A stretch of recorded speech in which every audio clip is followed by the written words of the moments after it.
হয় আপনারা তো এই সরকারের অধীনে নির্বাচন করবেন, তাহলে নিরপেক্ষতার জায়গাটি কোথায় গিয়ে দাঁড়াবে? এখন আপনি কি করবেন বলেন?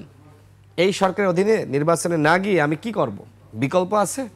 এখন যদি আপনি এই সরকারকে হটিয়ে বা এই সরকারকে তাড়িয়ে দিয়ে নতুন কোনো সরকার, যেটি আসলে আলোচনায় আসছে যে তত্ত্বাবধায়ক সরকার ব্যবস্থা, এই তত্ত্বাবধায়ক সরকার গঠন করতে গেলে এখন কি আমরা যারা বিদ্যমান গণ অভ্যুত্থানের শক্তি রাজনৈতিক দলগুলো রয়েছি,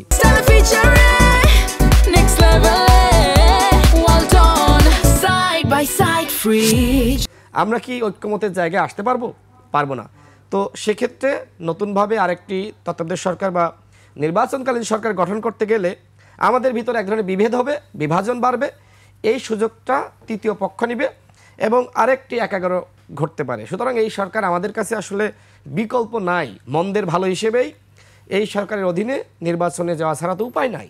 উপায় থাকলে অবশ্যই সরকারের উপরে দেখেন শুরুতে আমাদের যে আস্থা এবং বিশ্বাসের জায়গাটা ছিল, অনেকে বলছিল, যেমন আমাদের প্রধান উপদেষ্টা যখন ঈদগার নামাজে গিয়েছেন, ঈদের নামাজে আমরা দেখেছি যে আশপাশ থেকে মানুষ বলছে 5 বছর 5 বছর স্লোগান দেওয়া শুরু করেছে। এটা কারা?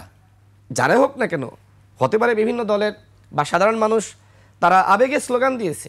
কিন্তু এখন একজন ফুটপাতের পাগলও স্লোগান দেয় না যে ডক্টর মোহাম্মদ ইউনূসকে আমরা 5 বছর চাই। কারণ ডক্টর মোহাম্মদ ইউনূসের যে ইমেজ আমরা আস্থা এবং বিশ্বাস রেখেছিলাম, এখন স্লোগান দেয় না, কি বলে? এখন স্লোগান দেয় যে যত দ্রুত পারো নির্বাচনটা দিয়ে বাবা বিদায় নাও।